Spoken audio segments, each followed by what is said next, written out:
What specific rights do people have under a? Okay. Okay, is the Immigration Nationality Act still in effect? Yes, it is absolutely. It's been amended over the years. I mean, the Immigration Nationality Act was um, there was always an Immigration Act in our country. Um, the the one that included a major overhaul was in 1952. It's still in effect, but it's been amended over the years. It's always get amended, even every year, because it's so huge and so. This is the act right here. This book has the act, and so it is in effect and been amended over the years. If so, how does it affect you as immigrants? If you don't mind, before we go on, is it okay if we record you or? Sure. Okay. No, that's fine. Just wanted to make sure. Okay. Is that record on? Yeah. Yeah. You're welcome. No, that's fine. Thank Yeah. you. Okay. If so, welcome. If so, how does it affect you as immigrants? It affects them profoundly. Why? Because the U.S. Constitution, our U.S. Constitution, grants to Congress the full authority in the field of immigration. Full authority. So Congress has the authority to, to enact laws dealing with immigrants. The individual states do not have the authority to enact rules unless they have the permission from Congress to do so. And the Immigration and Nationality Act, of course, is authored by Congress. Okay, so this is Congress made this act, and because Congress have the ultimate authority in the field of immigration, the act that Congress makes, of course, profoundly affects immigrants. Actually, it affects them.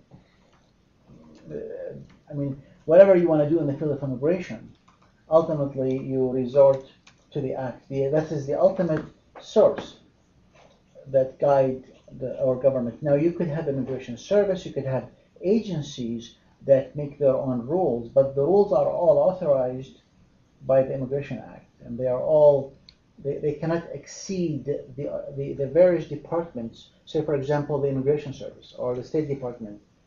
They enact rules in the field of immigration, but those rules are guided by what Congress wants them to do. You see what I'm saying? Mm-hmm. Makes sense? Okay. Okay.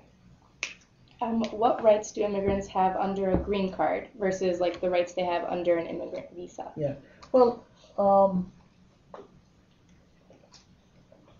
the green card is an immigrant visa. Okay. The green card is an immigrant visa. The question probably would be, what do people who have a green card, what more do they have versus foreign nationals who are here but without a green card, such as foreign students? We could have foreign nationals in America who do not have green cards, such as students or visitors, people who come and visit and tourists. These are foreign nationals, but they are not immigrants. They don't have a green card. Okay, people with a green card have much more rights than foreign nationals who do not have a green card. Why? Because those with a green card are foreign nationals whom we have agreed to allow to live in our country indefinitely. They can live here, they can work here, and within a few years they can apply to become U.S. citizens. So these are the rights that a green card gives. A green card gives the foreign national the right to remain in America, to work wherever they want, and to apply to become U.S. citizens. Make sense? Okay. How does immigration process start? Well, it can start in many ways. First of all, when you say how does immigration process start, I'm assuming that you mean how do people who want to live permanently in America, how do they start the process? Because remember, there's a lot of foreign nationals, millions, actually hundreds of millions, who want to come to America but don't want to live here. They are here to visit. Like you have a friend from England, they may visit you for a week or two, or they may want to come and invest some money, open a business, and then go back to their country and run the business from there. Or they may want to come and work for a few months or or they want to come and study and go back. So these are called non-immigrants. Those are foreign nationals who come to America for a limited period of time and then go back to their home country. Those are called non-immigrants. The immigrants are those who want to come here and live permanently. Now, when you say how does it start, it depends. It depends based on the reason why they are coming. There are three major reasons. Either they have a family member, they want to like join their spouse or their child or their parent, and they start with the visa with the U.S. consulate, or if they're already here, they can start here with the Homeland Security. If they are coming, that's family-based. There's also work-based. Somebody, say, work for GM in China, and GM loves him, and they say, you are brilliant in China. We want to come, you're Chinese, you want to bring it to America, our headquarters. That's called employment-based immigration, where people come to get a green card based on work. And that's the company, their company would start the process. A third way is people who are coming under refugees or they are fleeing their home country because they are persecuted. And basically they apply either, if they enter America, they apply here, or if they are overseas and want to come to America, they go and apply at the U.S. Embassy in the country where they are in. Am I giving you too much information? No, it's fine. It's perfectly fine. Okay. Who is applicable for U.S. citizenship? Well,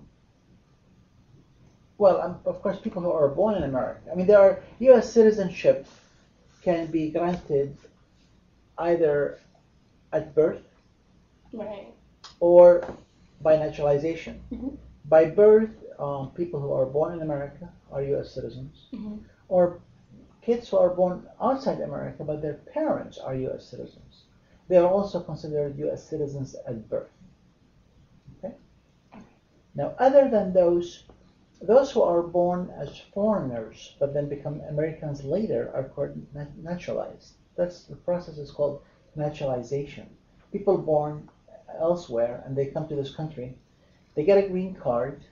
They first have to get a green card, and then after a few years, usually it's 5 years. There's an exception if somebody is married to a citizen, it's 3 years. But usually it's 5 years, and they can apply to be citizens. Okay. Now, there are sometimes we give us the ability for people to become immediately citizens even without getting a green card.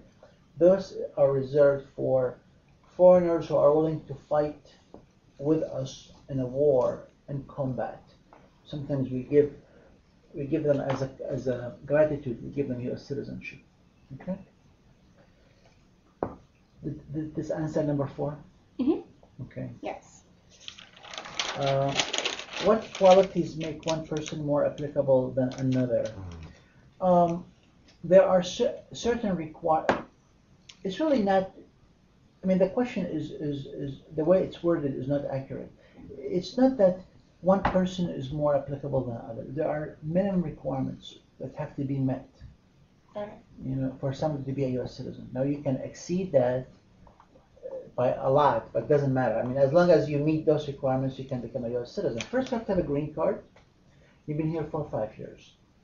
You have to be able to speak and write English, unless the person is sick or like disabled and cannot learn. They have to know something about the U.S. history, about our government. They have to go through a test. And they also must be people of good moral character. So if somebody has committed a crime,